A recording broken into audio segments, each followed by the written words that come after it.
இப்போ நாங்கள் வந்திருக்கிறது ஃபேர்லோன் நீர்வீழ்ச்சிக்கு. மஸ்கெலியாவில் மேற்பகுதியில், அதாவது ஃபேர்லோன் எஸ்டேட்டுக்குள்ளே இருக்கிற ஒரு அழகான ஒரு நீர்வீழ்ச்சி. இது வந்து கிட்டத்தட்ட 3-4 படியாக வந்துட்டு உடைஞ்சு போகிற இடம். ரொம்ப கஷ்டப்பட்டு வந்திருக்கிறோம். காரணம் சரியான ரோடு இல்லை, மற்றது நரோ ரோடு. இதை பார்த்தீங்கன்னு சொன்னால் தெரியுது வந்து எல்லா பக்கத்துலேயும் கல் உடைஞ்ச ரோடுகள். இந்த மாதிரி இடங்கள்ல எல்லாம் வந்து வெஹிக்கிள் போட்டு கீழே எல்லாம் அடிபட்டு தான் வந்தது. ஒரு மாதிரி வந்துட்டோம். ஆனால் காரில் வந்து இந்த இடத்துக்கு காரில் வந்ததுன்றது வந்து பெரிய விஷயம். பாருங்க, பழைய டயரில் இருக்கிறார்கள். அப்படி இல்லாட்டி கொஞ்சம் சின்ன படக்கூடிய, அதாவது உட்படக்கூடிய வெஹிக்கிள் வச்சுருக்கிறவங்க கடைசி மட்டும் ட்ரை பண்ண வேண்டாம். அப்படி இல்லைன்னு சொன்னால் நீங்கள் ஒரு விஷயம் செய்யலாம். கான்கிரீட் ரோடு வந்துட்டு முடிகிற இடத்துல வந்து உங்களோட காரை பார்க் பண்ணி போட்டு அங்கேருந்து நடந்து வாங்க. ஸோ நான் இதிலெல்லாம் கல் வச்சு தான் கொண்டு வந்தேன். நான் காரை ஒரு ஆஃப் ரோட் பண்ணோண்டு தான் கிடச்சது இப்போ.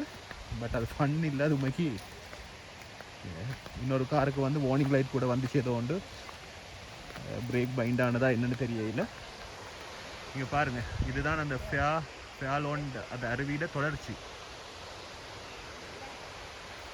ரொம்ப அழகான ஒரு நீர்வீழ்ச்சி. நிறைய பேருக்கு இந்த இடம் தெரியாது. ரொம்ப பேர் வாரதும் இல்லைன்னு சொன்னால் இடங்கள் கஷ்டம், தேடி பிடிக்கிறது கஷ்டம் என்று சொல்கிறபடியா.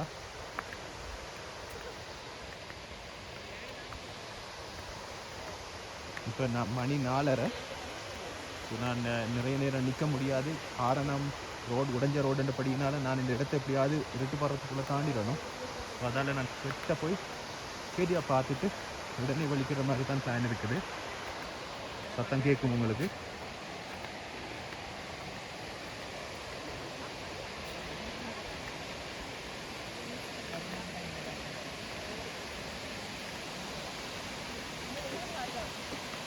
இப்போ நாங்கள் ஒரு பாதை ஒன்று தேடிட்டு போகிறோம்.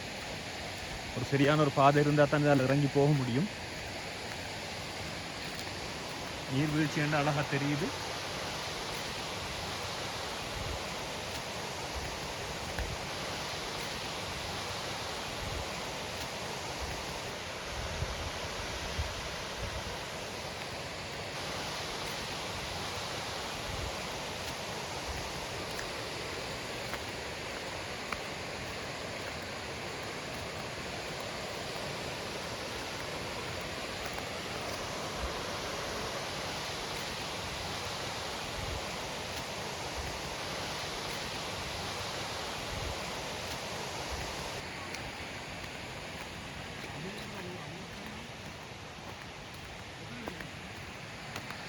பாதி ஒன்று இருக்கு.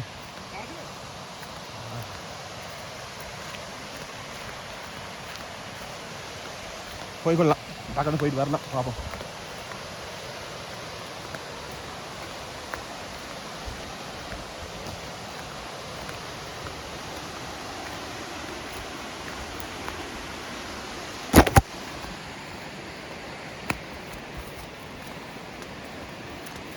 கொஞ்சம் ஓடித்தான் ஓடுறேன். என்னன்னு சொன்னால் வீட்டு படுறதுக்குள்ளே வரணும் பண்ணுறதுக்காக வேண்டி.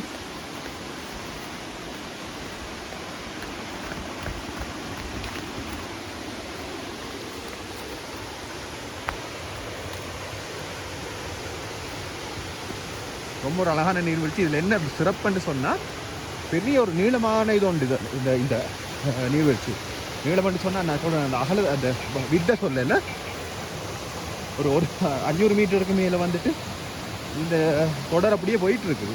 அழகாக போயிட்டு இருக்குது.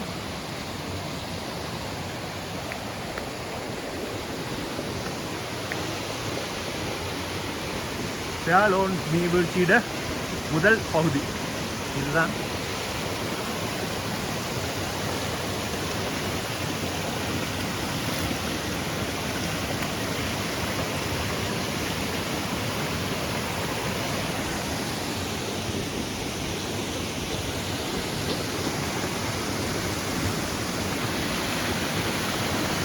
ரொம்ப அழகான ஒரு குட்டி நீர்வீழ்ச்சி தான்.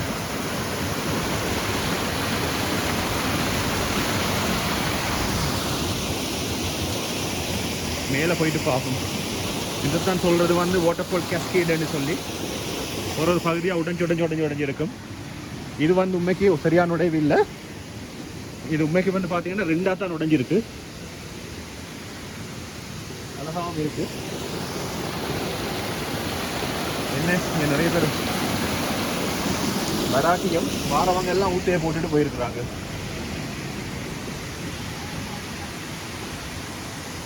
பாடா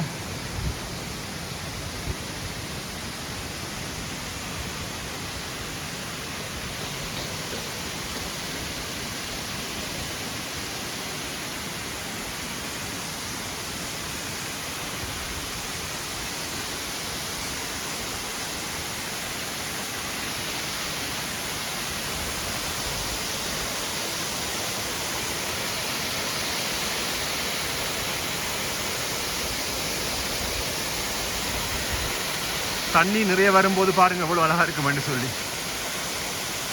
தண்ணி இல்லாத டைம்ல இவ்வளோ ஒரு அழகா இருக்கு. பழங்காலத்து செதுக்குன ஏதோ ஒரு கட்டிடக்கலை மாதிரி இருக்குது.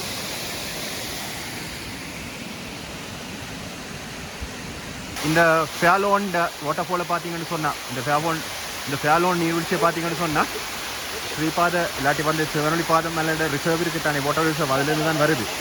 ஸோ இதில் நான் முதல் சொன்ன மாதிரியே தான் இந்த நீர்வீழ்ச்சி நீங்கள் எடுத்தீங்கன்னு சொன்னால் 4 கட்டமாக இருக்கும்.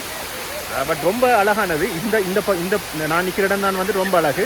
இதையும் விட இன்னும் கொஞ்சம் பெரிய இடம் ஒன்று இருக்குது. கீழே கொஞ்சம் தூரம் போகணும், கீழே போகணும். ஆனால் அதுக்கு போகிறதுக்கு வழி இல்லை. ஸோ இந்த இதுலேருந்து வார அப்படியே தண்ணி கிட்டத்தட்ட கிலோமீட்டர் கணக்குக்கு போயிட்டு அப்படியே ரிசர்வுக்கு போகும். மஸ்கெலியா ரிசர்வுக்கு போகுது.